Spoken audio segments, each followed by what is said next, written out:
Coming up on Mountain Hermeneutics, we have a guest. Allegedly, he watches the show, and apparently he's seen a thing or two. So we're going to ask him about it.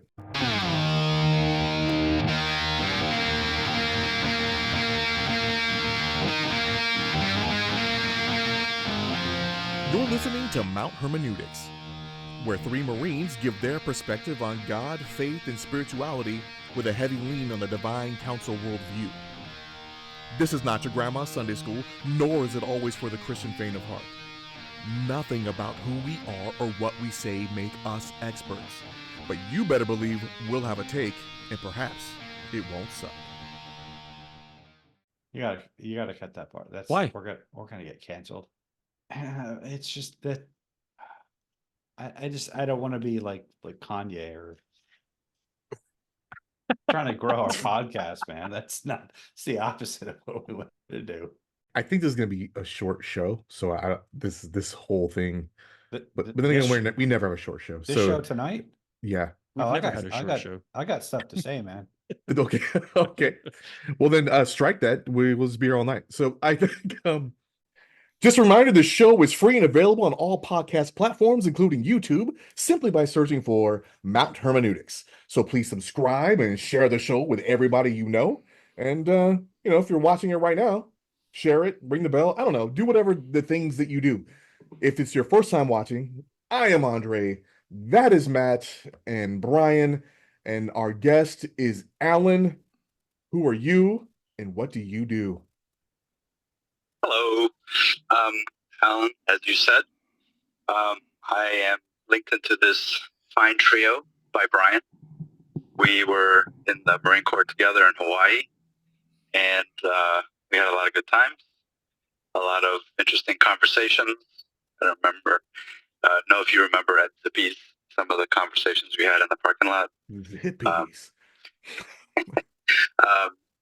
So I have a beautiful wife and three amazing boys, and I work in finance, which is neither here nor there. So, And your parent and you grew up partly in Zimbabwe. Your parents were missionaries. My parents were missionaries in Africa for 40 years. 4-0? Yeah, 40. Yeah, Wow. that's right. Okay.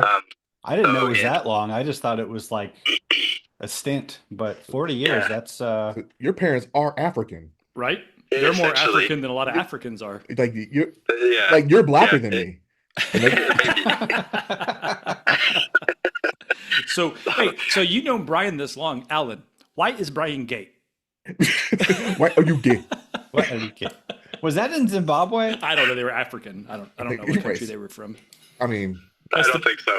That's the best African accent I can do. So, What are you kidding? I think he's Ghanaian, actually. I think it was Ghana. That sounds Yeah. more in the right region. Yeah. Yeah. So so while they were in Zimbabwe, you lived with your parents while they were on mission this whole time. So, did you grow up in Zimbabwe? So yeah, that's right.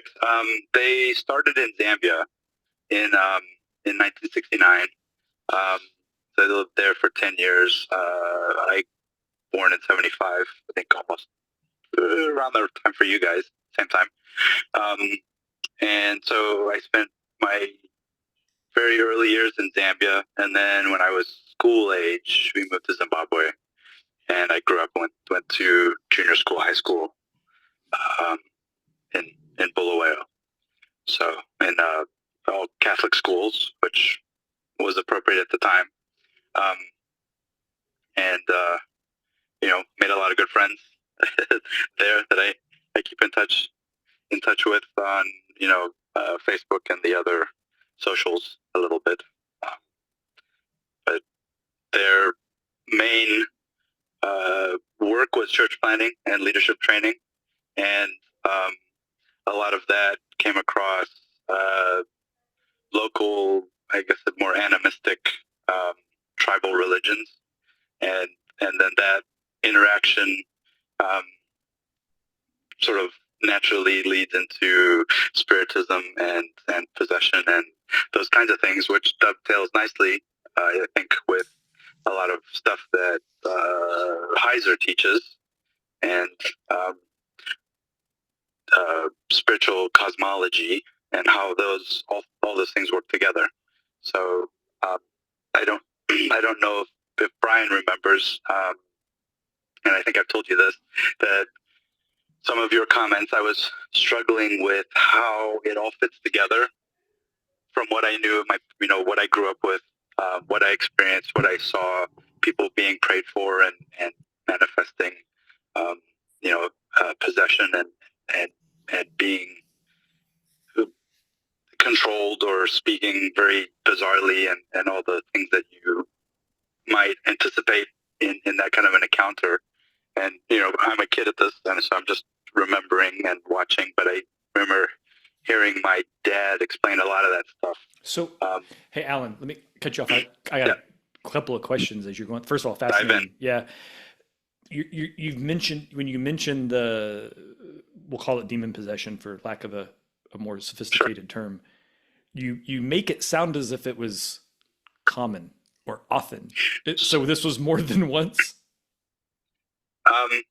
So yes. So a lot of times my dad would take, local church leaders, and they would go out to a village, they would go out to an area, they would go out to preach, and they would say, if you want prayer, you come forward. And almost every time there's manifestation. Of Every something. time. Like every time. Like that's just a constant that he had to deal with, or that the other church leaders dealt with, or whatever. So that's like kind of I would say routine, to deal with that, and to talk about it and give people freedom. I mean that's really what it boils down to, right? Is Christ has authority over it all, and you get freedom through Christ from that. But a lot of the animistic practices, I forget the name of the ceremony. It's like a naming ceremony. So when you're a baby, they call it muti, or it's like witchcraft, magic, and the baby will be crying, and they'll just start naming off all these names of like ancestors, and which are tied to spirits, right? And then they'll just name off these names, and then whenever that baby stops crying, that's the name that they're given or that they're attached to. So, and then saves a lot of couples fights. I'll tell you that. it Well, me, man, the ancestors chose his name. Like, I don't know why you mad at me. right. but through that, then comes a lot of like you're open right to all the things that come with that. Wow. So all the practices. So you're, and I. So yeah, that was going to be my questions. Like, so if it's every time, so does that lean toward, one, is there lots of demons in Africa? Two, is there something in their culture that opens them up to that kind of thing? And then you answered it for me before I got to ask, because that type of thing doesn't really happen here except for those shakers and movers back in the 1800s. But they also had a culture of being open to this type of thing. Yeah, and that's one of those things. I think that I've spoken with people a lot, but I know I've mentioned it to Brian, and that falls under that category of the biggest trick that the devil ever played was pretending or making people think he didn't exist, right? So I think it's here. It's just very not as open. Well, I don't know. That's obvious. Yeah. That definitely is a lot more open, right? When you're like, let's take our baby out and name it and see which spirit claims it. Like, that's right. That's... And there's a lot of witchcraft is open and understood, and being people are very fearful of being witched, even in the church. And I think having the right perspective of Christ and the power of Christ and the authority, right, would change some of that. But it's steeped in culture, and you live and breathe it, and you don't even know that you're like sort of in it or practicing it or whatever it is. So there's a lot that goes on. Little charms around their neck, and they would take them off and burn them, and have ceremonies of like release or repentance, I guess. Some kind of an independence proclamation or something. Like in the Book of Acts when they all Yeah. piled up Yes. their occult books and Their burned them. charms. Yeah. Yeah. And we're like, we're done with that, and we're gonna, rely on the power of Christ. So it's having that in my background, in my growing up. I didn't know what to do with it, because you come here and it's very whitewashed, right? Yeah. None of that stuff happens here, right? It's very, and especially so, very, like, you're a child, and your entire perspective is of this very pronounced, overt spiritual warfare on a daily basis. Right. And then you come here and everybody's just like, la di da, it's all good. Yeah. Like, Yeah, let's just medicate It doesn't them. even exist, bro. It's a Sky Daddy. Right. So I'm at a loss for how this all fits together. And Brian says, we were talking about Tower of Babel, and he's like, that was the ziggurat, right? And I think it was, I don't know if it was something that was in the Third Helix or something in your blog. I don't remember exactly. I have a blog article about it. And it all just crystallized, and came together, and everything fell in its place. And like the understanding of spiritual warfare, like it's all legit and it's real. It just falls in its place, right? Where it goes in the whole scheme of things. And so that was a very important moment in my life. And I've told Brian this, but I'll tell it publicly. Thank you for that, because that crystallization of everything and has really been monumental. So, and then I love hearing you guys, argue about it in the subsequent weeks, and months and stuff. Alan, I think you said it really well. It's funny because I think we've all probably shared that in some different version. None of us have quite the pronounced childhood background you have with this, but I think that's what all of us that come to the Divine Council worldview. That's really kind of what it does, right? It makes it all. It kind of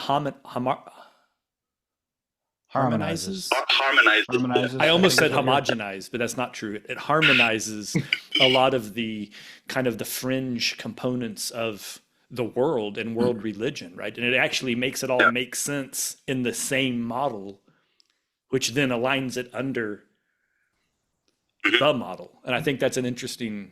It's kind of hard to explain that in casual passing to somebody, though. It kind of puts the Bible at the center of human experience, and like everything there are these, branches that come out, and like it touches on everything, and it's just there at the center. And if you like understand the Tower of Babel with it, understand the Bible internally consistently, and how the Tower of Babel fits into things, how that fits in with Genesis 6 and the Nephilim and Mount Hermon, and how that how that kind of informs human history. And then you look at things like I'm always going off about that Graham Hancock show on Netflix, Ancient Apocalypse, because he goes through all of these ancient sites that archaeologists just kind of gloss over and ignore, and what they say about our history.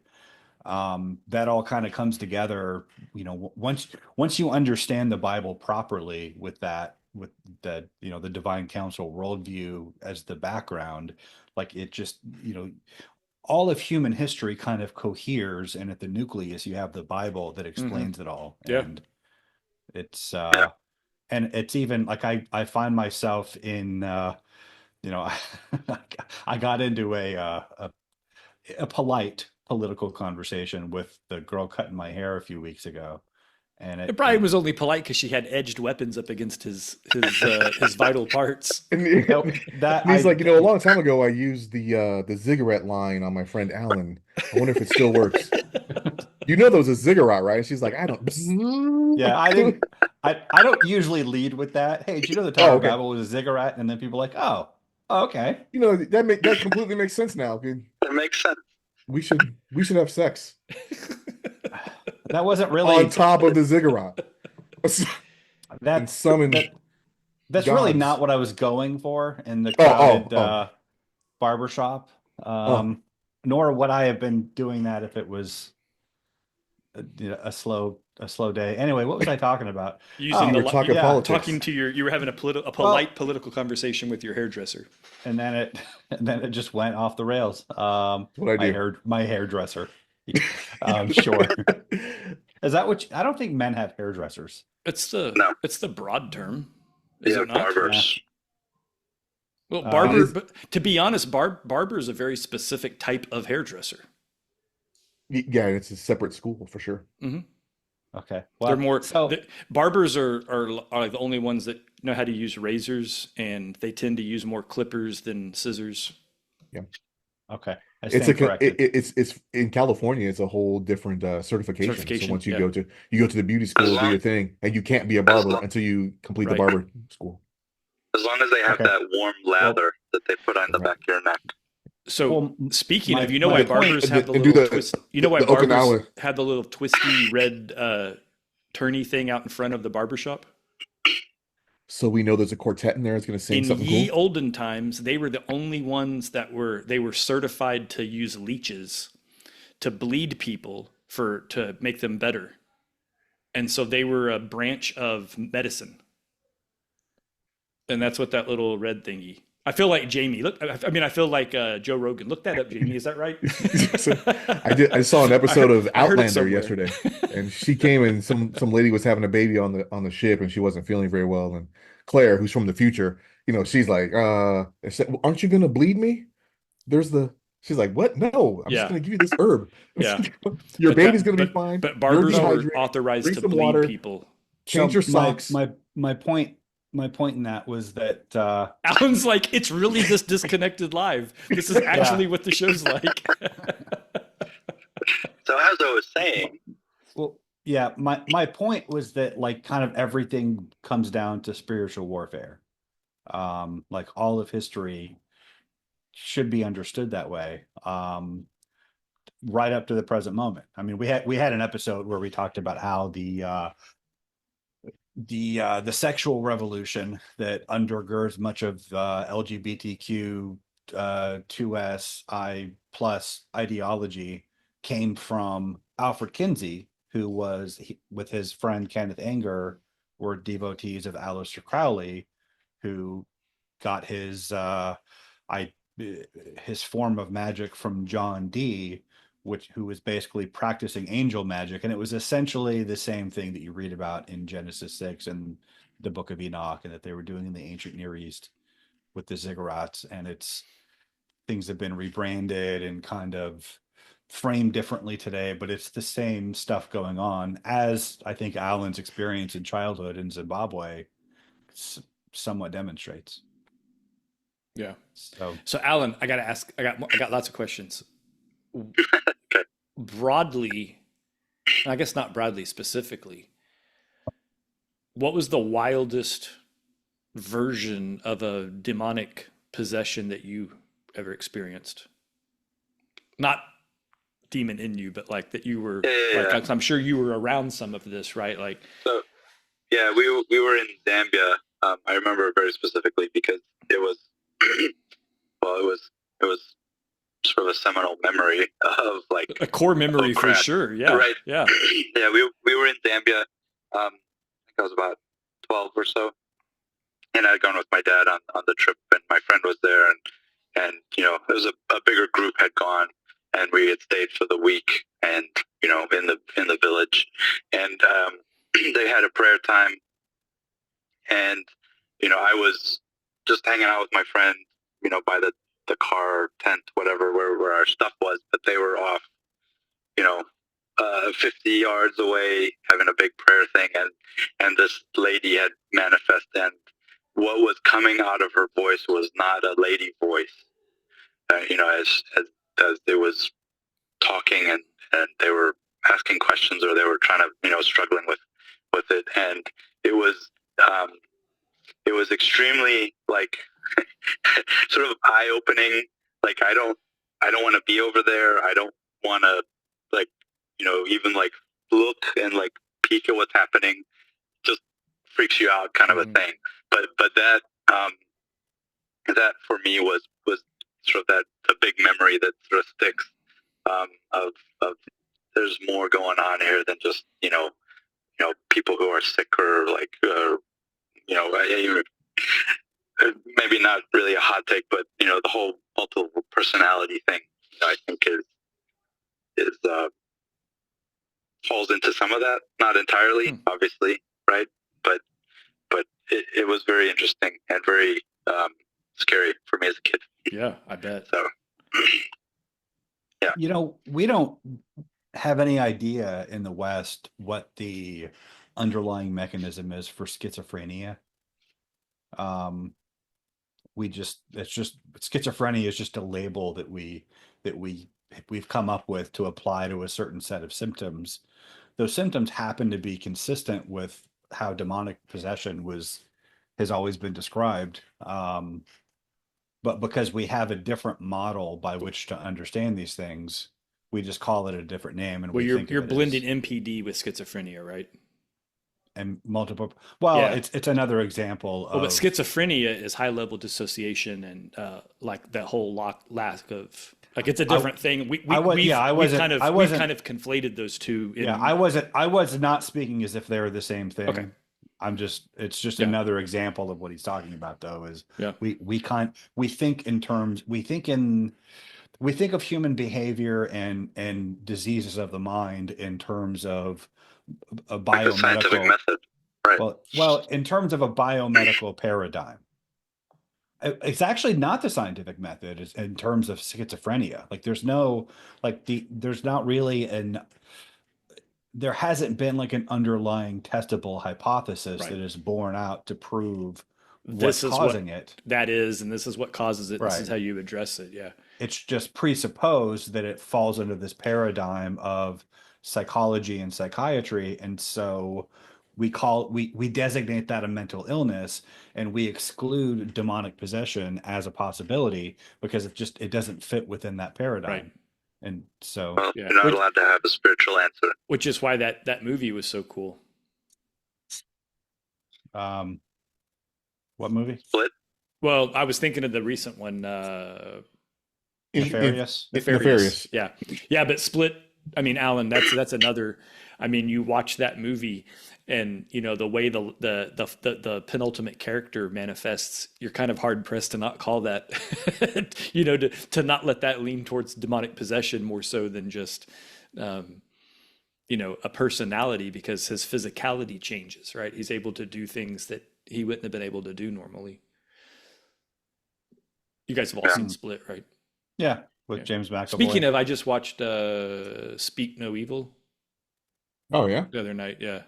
Which wanting to see James McAvoy. It's pretty good. Yeah, and I watched Gladiator 2 last night.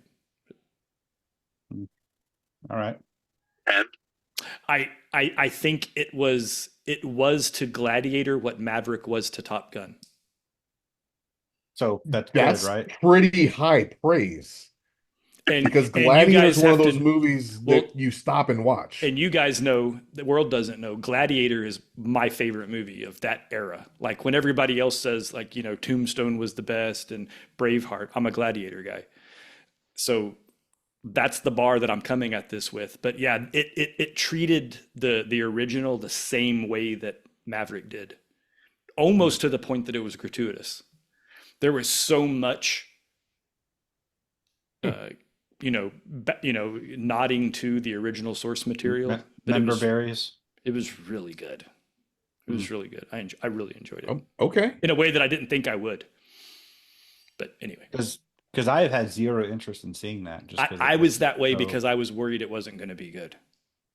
I'm like, we're just redoing the movie. And now, of course, we have a black guy that's the slave guy because it's 2024 and, that's what we're doing here. But it was good. And Denzel, he delivered like he always does. He's solid. Yeah. And his character was actually really relevant to the storyline. I'm not going to spoil anything, but he wasn't like a throwaway. It wasn't like, oh, I'm the slave guy and I'm Denzel. You don't want to waste Denzel. But I don't think Denzel would take a role like that. Like, I would hope not, especially at this point. Yeah. I mean, he was actually Denzel. The one reason I was going to go see it, but Well, yeah, because no one else is anybody in the movie, right? Pascal, Yeah, Pedro Is, Pascal. that's Like, true. Yeah, is he in that? yeah, yes. yeah. All right. Yep. And then in interviews, Denzel says that the kid is awesome. He's good. He's So good. he's like, no, no, no. He's like, this. Listen, everybody knows I've been in a lot of movies, right? So, and I know when someone's good, and he is good. The And other I'm like, cool okay. thing is the woman, the sister from the original. Um, She's Bridget. whatever. I don't know what her name. I don't remember her name, but she Yeah. was in Wonder Woman. She was Yeah. Hippolyta. She's aged well. Oh yeah, Connie Nielsen. Yeah. So Alan, how does a Oh yeah, we have Alan. how does Hi. a Oh yeah, we're doing a show. how does a young man that grows up in this environment, spiritual warfare, seeing, the wildest part of the world, say, I want to be a Marine Corps infantryman? Yeah, that's a good question. And That's I why I don't know asked that I've, yeah, well, there you go. it. I do this for a living. I don't know that I have a lot of answers for that. But one that I've been sort of noodling lately, or the last maybe 10 years, falls under the category of third culture kid. Expats who grow up overseas, or however you want to define that, who are an amalgamation of cultures. Mm-hmm. You know, I'm American, but I grew up in Zimbabwe, and I had mostly Zimbabwean, culture, living in that. Sure. And then I come back to the States, and I don't fit in anywhere, mostly, right? Mm-hmm. So the military provides a place to fit in. Everyone's the same. You dress the same, you act the same, blah blah blah. There's a whole sort of thing that goes in there. So the romanticism of Yes. of being included and inclusion and whatnot. Yeah. Okay. Right. So that's one of those things that I've been thinking, as far as like a sort of deeper level reason why. It wasn't I like could tell you the all dress the- blues are dope and chicks dig them and And you get a sword. Marines are the best, Yeah. right? Like all that. All the these, video all these back kinds of then. things. You wanted to slay the fire monster and. I think I was before the fire monster. Okay. I was the dude coming out of the water, right? He was all painted. Yeah. That's the one, that poster. Well, money for college. Yeah, that's all like surface stuff. I do think that sort of identifying and fitting in was a big motivator. And I had a relative who was also a third culture kid who joined the army, and I haven't had the chance to talk to him. He's in Tulsa, I think, actually. You should come visit. I should, and I was actually talking about that with my wife. Do I this know him? weekend. No, you don't. Huh. But that you know of. That I know of. You're correct. Yes. But I would love to talk to him, or if there are any other folks that fall into those categories that use the military in that same sort of psychological sense. It's an idea that I had that I have no real chance of pursuing and sort of digging into, but I think that there's something there. Yeah. So Do you guys remember Reese Reese. at Huachuca? I ended up bumping into him again in Okinawa. Was he the guy who he grew up in Japan? Yes. And he's like a total white hick dude. Yes. That spoke fluent Japanese and was very ingrained into the Japanese culture. In fact, it was like super offensive to him if you said something about Japan, and he would. We're always like, "Yeah, sure, buddy, we're American, fuck off." But that is that why he? I guess I never really understood. The sophistication of why he was so weird was lost on me. Right, and he had a Japanese wife. I remember we were talking about Hank Aaron.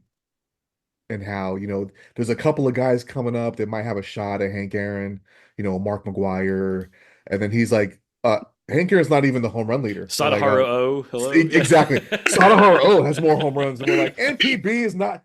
Man, every time I talk to a Japanese man, they're like, Right. MPB He whooped Joe Lewis's ass. So it's interesting that you say that, Alan, because now I think back to people that I've met in the Marine Corps, and when he got to Okinawa, so the dude's a SIG-inter, right? So, but he ended up being the general's terp. Of course. Because he knew the language. Because he not only knows the language, he knows the culture. Yeah, yeah. And he was actually fun on trains.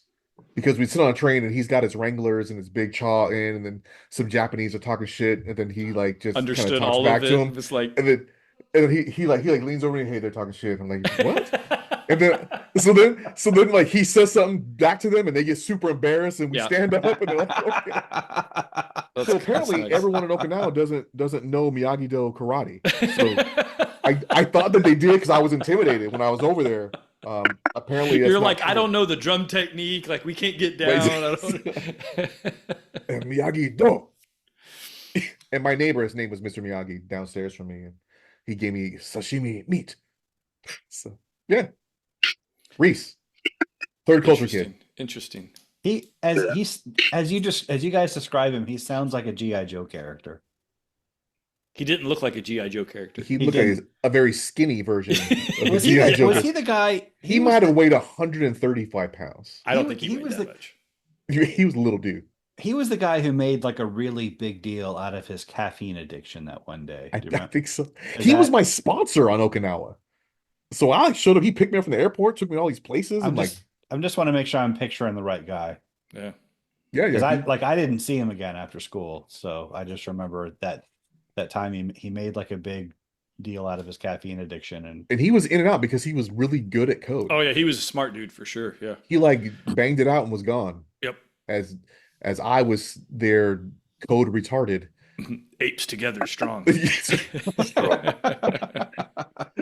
So Alan, after, culturally, how was the infantry for you? Because obviously, I mean, we all know the Marine Corps, we know boot camp, this and that, but obviously to the culture. being in the barracks is a little bit different, especially after hours. How was that? So, you spent most of your time with SIG guys, though. I did. That's telling in of itself, right? He's like, I got to get the hell out of here. Yeah. I didn't spend a lot of time in the barracks. Yeah. I had one good roommate, brother in Christ. So which was very helpful. But yeah, I did spend a lot of time with radio battalion guys and out in town, and arguing about whether we eat food and in the millennial kingdom, whether go to take a dump or not, because food is pure and perfect, and there should be no waste and all that kind of stuff. That was that Zippy's parking lot thing when after they closed, we were all standing around with everyone arguing about whatever. Is there sewage in heaven? Yeah. That was the and then is there a guy that has to clean it? Right. Or does the system just work? Or is that what hell actually is? You work in the sewers of heaven. You're a janitor.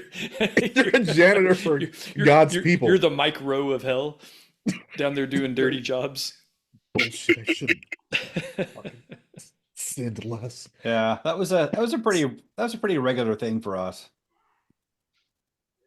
Morning brew, Zippy's. Yeah, there's this coffee shop in Kailua that There's this coffee shop in Kailua called Morning Brew that we basically lived at.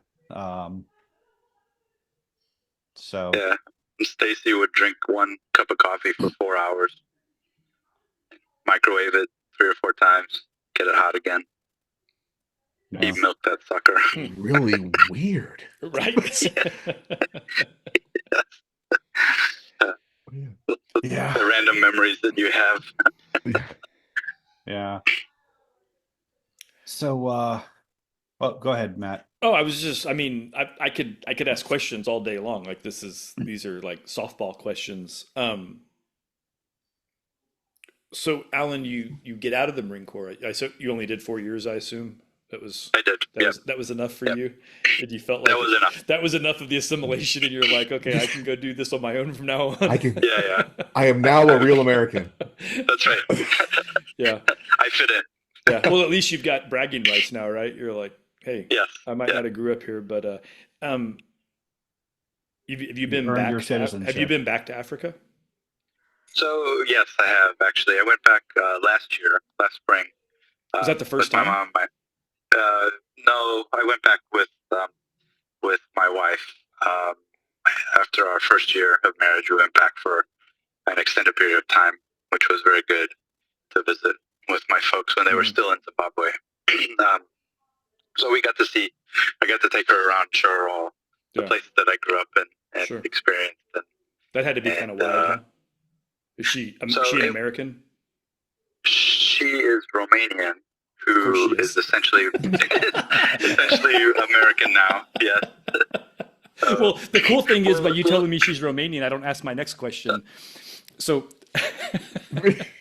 Well, just put a pin in that because her like they were kicked out right of Romania by the communists because her dad is a pastor, right, and he was preaching and teaching and he was being persecuted and and they were not happy with him. It turns out that he knew too many Westerners, or he probably more than likely he would have just been disappeared, right? But there was too many people in the West who knew of him and he had interacted with that they couldn't just do that. It would Wow. cause too much problem. So they said, you're no longer Romanians. We're kicking you out. So anyway, so then they came to the States. But well, no, my question was whole- going to be about your wife's genetic heritage and if taking her back to Africa was meaningful. no, it was not. So do you have like I don't know like family friends still there, like kind of Yes. Or what godparents about your parents? for Are lack your of parents still there? Are they here? So yeah, so my mom lives in Wheaton, which is like half an hour from here. My sister lives there as well. They came back like 14 years ago now. So my dad passed with glioblastoma, and that was sort of the end of missions work. Yeah, that's brain tumor, right? That's brain tumor. Yeah, that's right. My aunt just passed of that a year ago. Yeah. I'm sorry to hear that, man. I'm sorry to hear yours too. Yeah. That's not great. So I forgot what the question was. Dre asked if you had family friends there that were still over there. Yes. like you have There's a couple high school friends that I have who are still around, and some other folks who went to our church who are still around. Who we actually had dinner with them when we went last year. It was very nice to sort of catch up. And then of course, there's a ton of churches and church leaders who are still doing the Lord's work and who live there as well. So are these we got to people visit with them. expats also, or are they Zimbabwean or? No, these are They're locals? Zimbabweans. Yeah. that's my next question Yeah. as well. Like so these are Africans. So Yeah. yes, yeah. So yeah, that's right. And we got to visit and they had a big celebration. Sunday service was about 4 hours plus.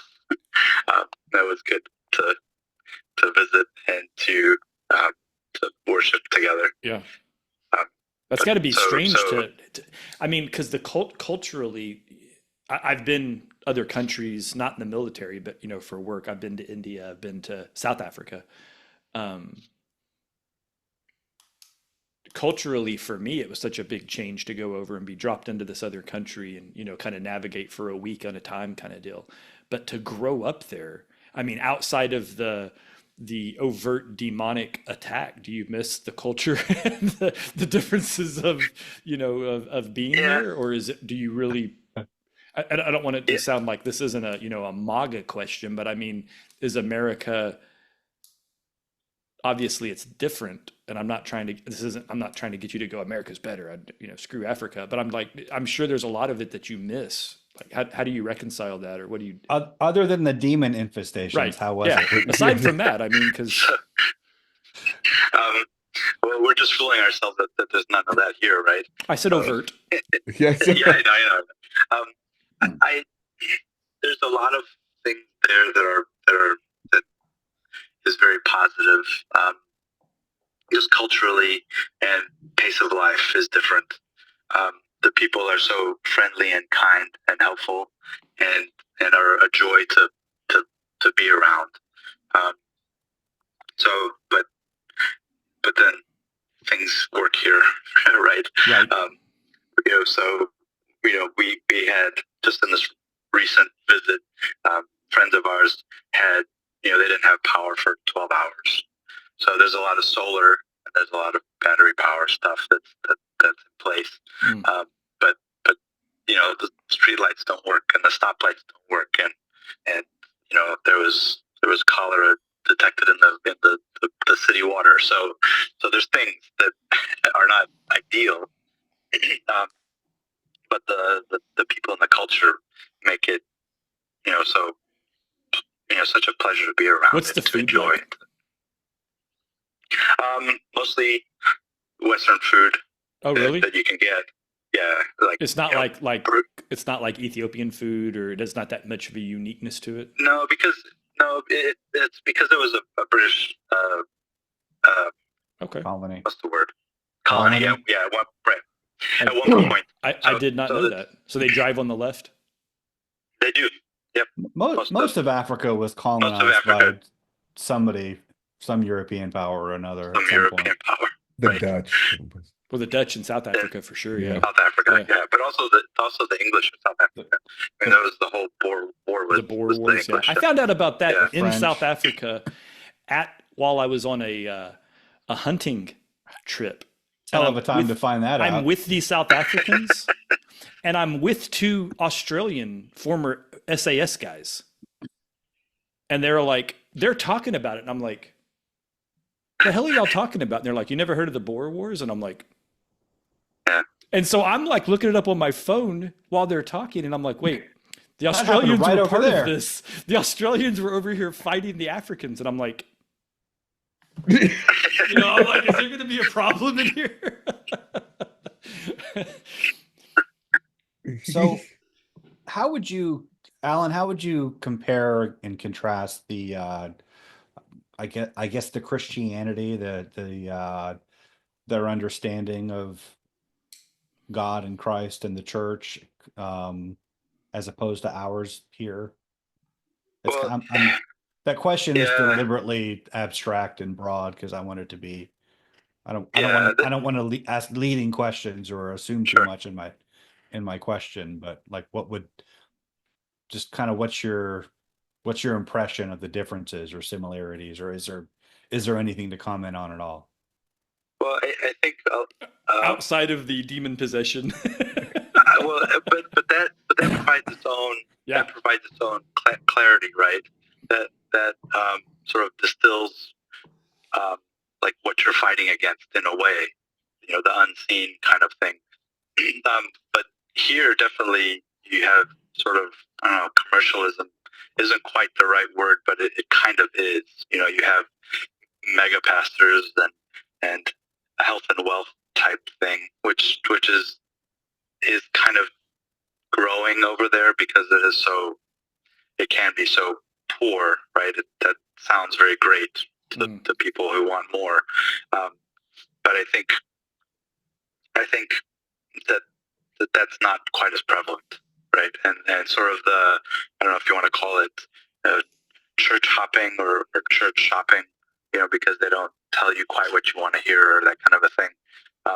I think people are a little more open to hearing hard and difficult truths or difficult teaching about, you need to kind of get your life in order instead of hearing soothing platitudes and that kind of thing.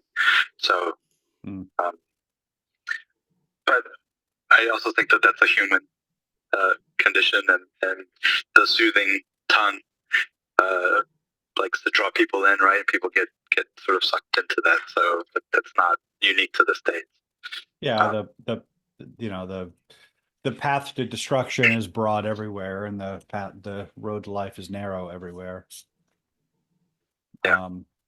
But it's hard to tell someone, who lives in a mud hut that your house should be bigger, or God wants, more. You need to have a bigger property and that kind of thing. Like, it doesn't translate, right? It doesn't, it loses something when it just doesn't compute. So when you're teaching that, I like to say it has to be universal, not in the sense of a universal sort of teaching, but it needs to be cross cultural in its truth. And something like, God wants you to have more in a bigger house just doesn't cross the culture, and it falls flat. So I think using that as a template over, I like to do that, is pass it through that filter. And if it's not going to be taught, it's not going to land and connect with people in the village, then it's wrong, right? There's something missing that is in whatever teaching it happens to be, whatever it is.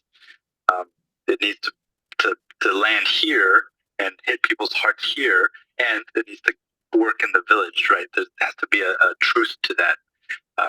That anyway. I like that. I think I think that resonates with me really well.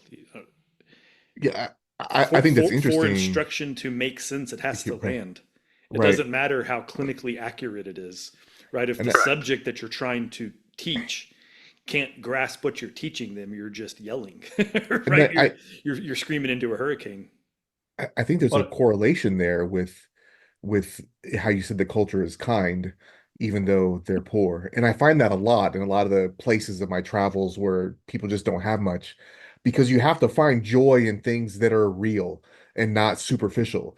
And I think that when you have that foundation of joy, and then you have that foundation of God along with that, then it doesn't matter. Everything else transcends. I think here in our Western world, we have so many distractions, and that's what I think that prosperity gospel and other, mega church stuff, there's just a bunch of distractions. And if you can't be distracted because you have to find joy or not find peace in life at all, then you go to the fundamentals of God and family and just happiness within yourself and within your community. Hmm. I'm sorry, Brian, were you saying something before I started my nonsense? Um, uh, no, I mean, it wasn't a fully formed thought. But yeah, it makes it, as I unpackage what you just said, Alan, it sounds like, because,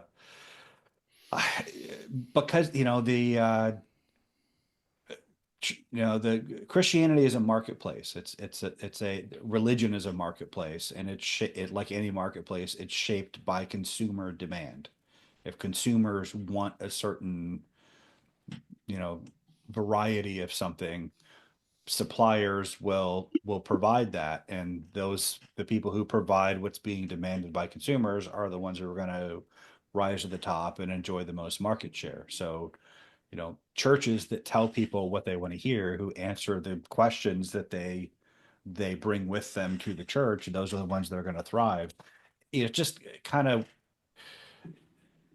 it's commonly accepted that the church is the way that it is because that's how God wants it and that's how the Bible prescribes it, but that's really not true. It's the way that it is because consumers want it to be that way, and the marketplace provides. And so people who come to religion as a way to, get their creature comforts provided for, and that's there'll be a church suited to that. But it sounds like when there's not as much to choose from, and it's, the Bible is the only common standard, then it has a refining effect. But yeah, anyway, it wasn't really a complete thought. I was just sort of, that's the impression I'm getting from what you're saying, but I don't want to project all of my my already formed thoughts onto your experience. Yeah. The more popular it is, it should be a strike against them, right? Because if the world's loving you, you're not doing it right. Just based on what Jesus said. Yeah. I don't know that popularity is necessarily an automatic disqualifier, but I mean, not in and of itself. You're right, but people it do tend to. It should make you pause at least and say, people do tend to take their security in the size of the crowd they're in. You know, all these people are going in this way. That must be the way to go. But Jesus said, "What broad is the road and wide is the gate that leads to destruction, and many enter through it. And narrow is the road and small is the gate that leads to life, and few find it." So if you're in a big crowd, then you should, it's at least worth, considering if you're going in the right direction, instead of assuming that you must be because so many other people are there with you. But yeah. Where are we going? And what's with this handbasket?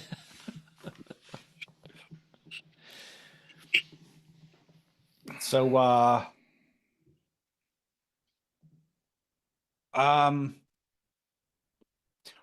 what do you think Americans can most learn from, your experiences in Zimbabwe and the church there as it was or is?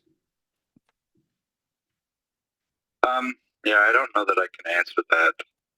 I think you could probably write a whole book about it, though, right? Well, that's why I can't answer. Yeah. I think that could go on and on and on.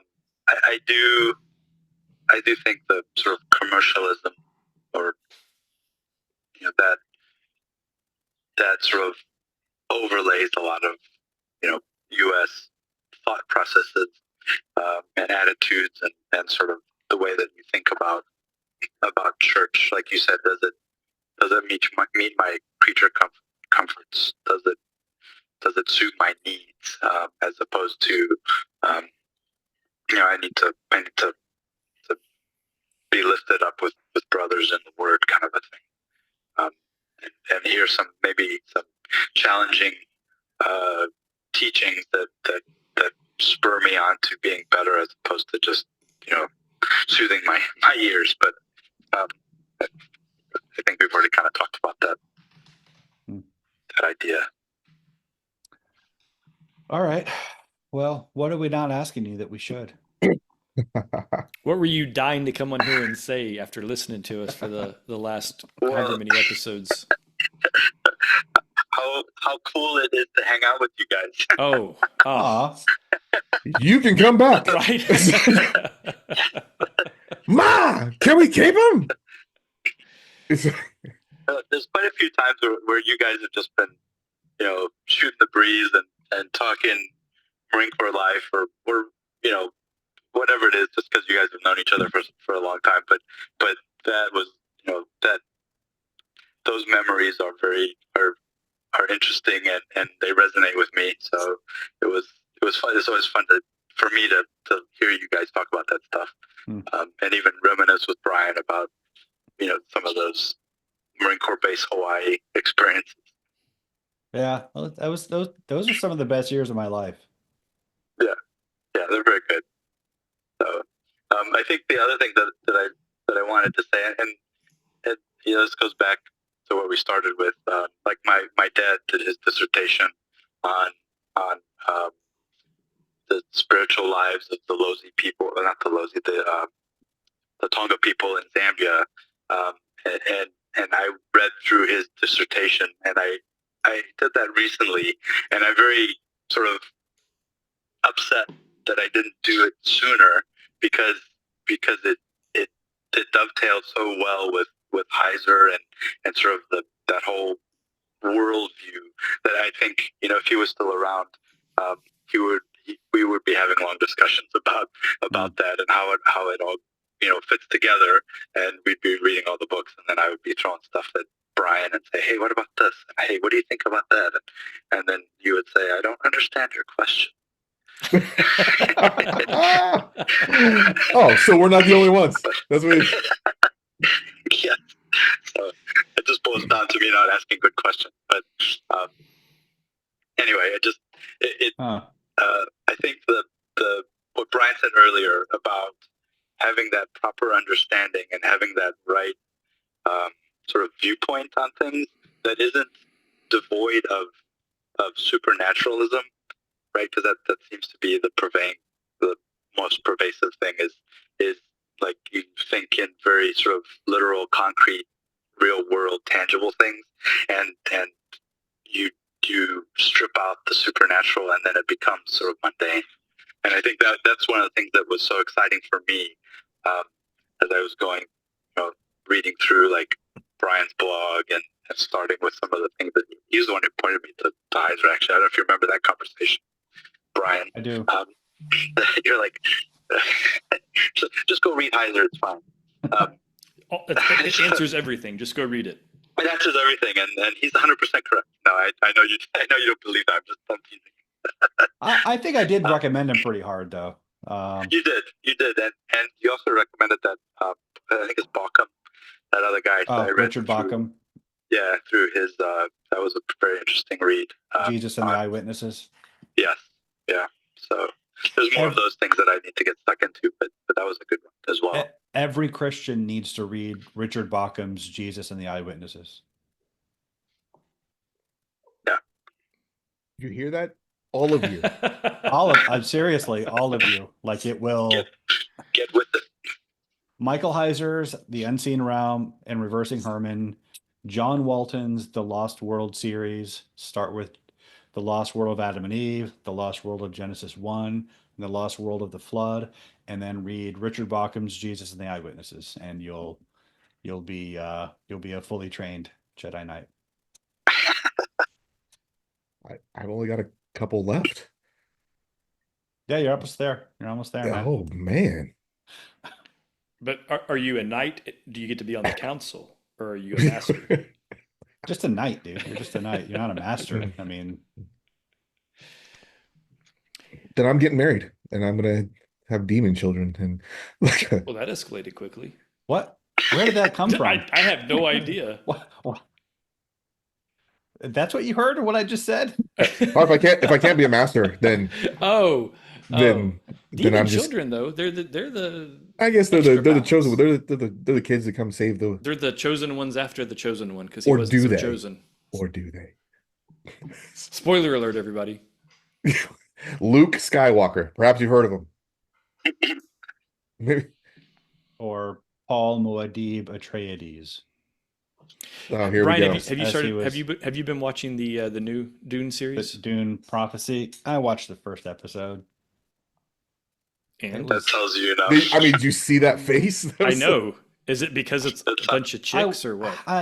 No, I knew. I mean, I'm a Dune super fan. I know. I like the Bene Gesserit as a concept. It was kind of boring. It was just. I wanted to like it. I really did, but it was just. I don't want. Maybe. I'll keep watching it, but I'm mad about it. And it's based on. So Frank Herbert wrote six Dune books. The sixth book ended on a cliffhanger, and then he died.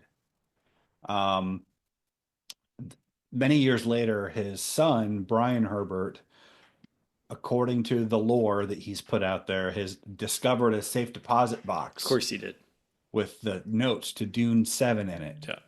But instead of just writing Dune 7 from the notes, he wrote this whole expanded universe. And it really reads like fan fiction. It's not good. And then he finally wrote Dune 7, but it's 2 books, and it ties up all the threads that were introduced in the expanded part, but it kind of departs from the main Frank Herbert books, which makes me think it's a lie. There was no safe deposit box. I mean, look, I'm skeptical that there was one, but the HBO show is based on something Brian Herbert wrote, not Frank Herbert. That's the point I was getting at. The problem is no one can can write like another person, right? Right. We had this with J.R.R. Tolkien. We had this with who's the Robert Ludlum, right? Like, I don't care if you're his kid, you're not, writing is a very specific thing, and no one writes like another person. I don't care if you have their notes. So, like, I don't know, like, Yeah, I call his books the Cash Cow of Dune series. but my point is, like, I don't know if you guys have read Ludlum, but the same thing happened because Ludlum wrote the Jason Bourne series, right? And then it just ended because Ludlum died. And so there was no more Bourne. And then his son goes, I know where my dad was going. I've got his notes. We've talked about it. And then they wrote some more books. They weren't It's good. probably one of those like, hey, Dad, I want to carry on. It's like, the hell you will. Over And then he my dies, and dead he's like, body. Dad told me I had the mantle. Right. Dad handed me the baton. Right. Liar. It's very, apropos to having just watched Gladiator 2, right? Like the throwback to Marcus Aurelius and. Okay. Anyway. Dad. Well, Alan, do you have any questions for us? Yeah. Anything that we've ever gotten into that you didn't think we fleshed out well, or that you think we completely missed the mark on, or? That's a whole nother podcast, honestly. Well done. Well done. Well done. So you're saying you have a lot. I was kind of hoping he he would say that. I'm like, I can't remember what we did last episode. I got my notes here. Go back to episode 1. Alan, what we'll just do is from now on, anytime Brian can't make our regularly scheduled show, we'll just have you stand in for him. You can just be the Brian replacement. What we can't have is Brian's son be the replacement because My son will be greater than I. we can only hope. We can only hope. I hope my son is greater than I all the time. Just gotta make them. Go talk to your hairdresser. I need to get my son on here and be like, dude, like we're talking about God or what? So it was a ziggurat, right? Like, Your son's going to be like, so was it Paul that was faster, or was it Peter? Because I'll tell you what, I beat John to the tune exactly all day, every day, twice on Sunday. That's what I'm the fastest disciple. That's All The right. fact that he had to write that in there. Yeah, I know, John. Hey, James Tabor has a theory about that. does he? Yeah, he thinks that the disciple whom Jesus loved was a member of the Levitical priesthood, and that he wouldn't go into the tomb because of it. He was concerned with uncleanness. But Peter, not being a priest, just stumbled right in. I don't agree with Jesus would have slapped the fire out of him to be afraid of his body.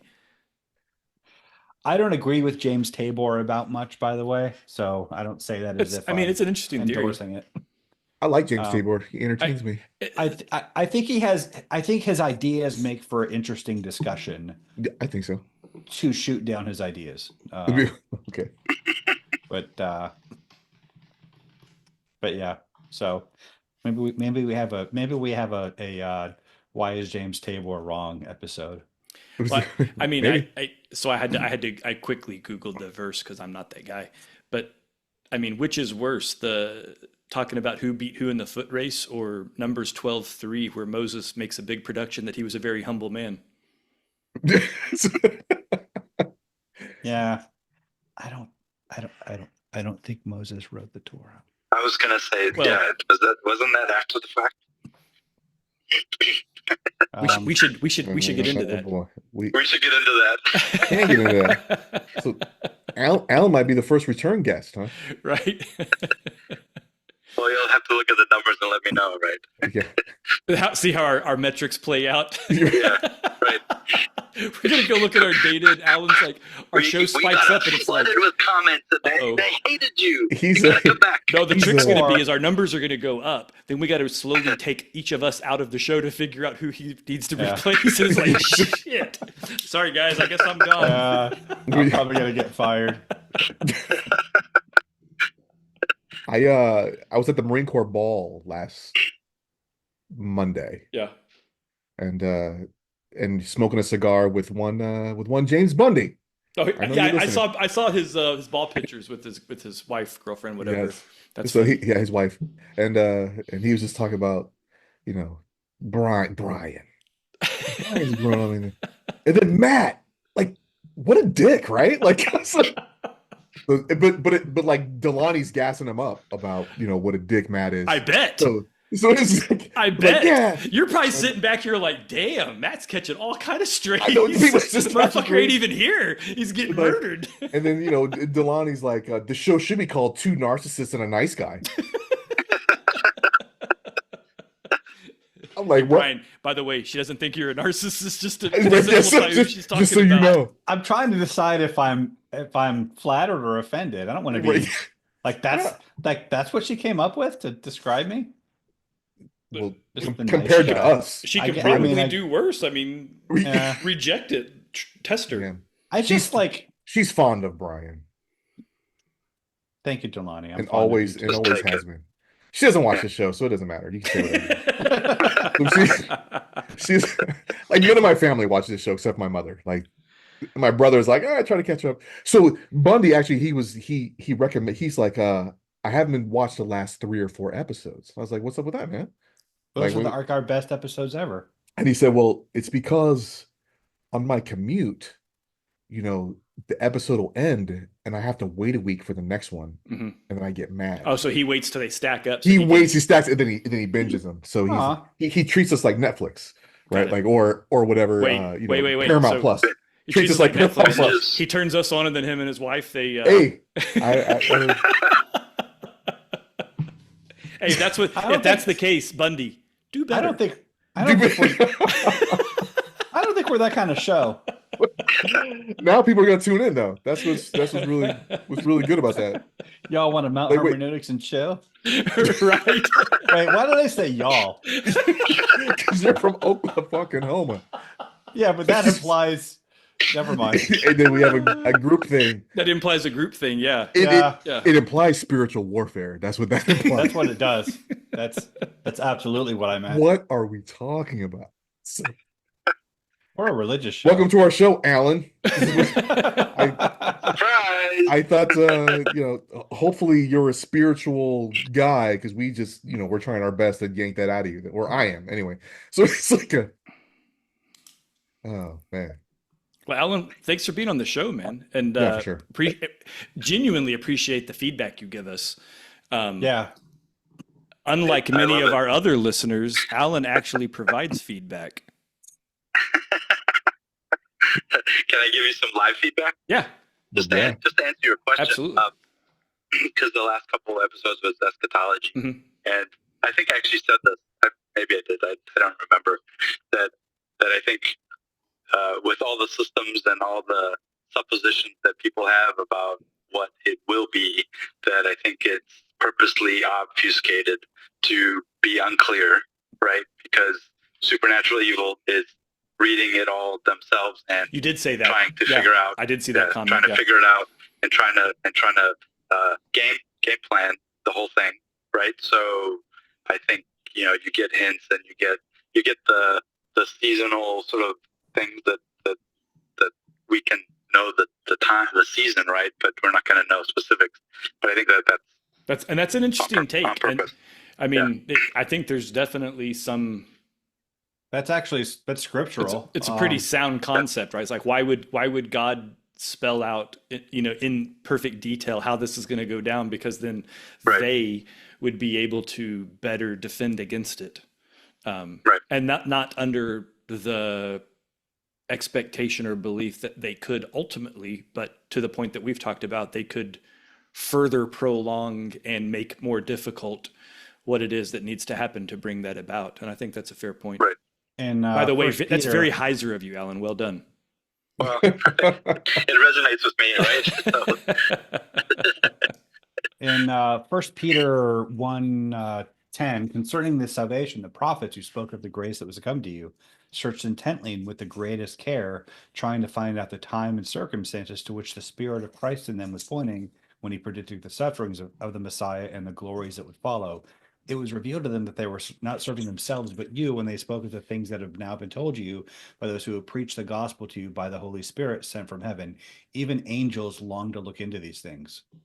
So, like, that right there, I mean, if the angels don't know, the demons don't. So there is something that's the scriptural backing for what Alan just said. So So So there, it really I is a answered the good question take. for you. Yeah. Yeah. You guys, what, four episodes? And I just distilled it right there. Hey. So you're welcome. I keep trying to say there's something about brevity. See what it is Alan brings that grunt perspective. He's like, few words. Make it simple. That's right. Too long. Oh man. Well, cool. Well, Alan, again, thanks for being on, man. Really appreciate it. It was good. Thank you Great for having talking me. with you. Yeah. Yeah. And, Thank you for having me. Yeah.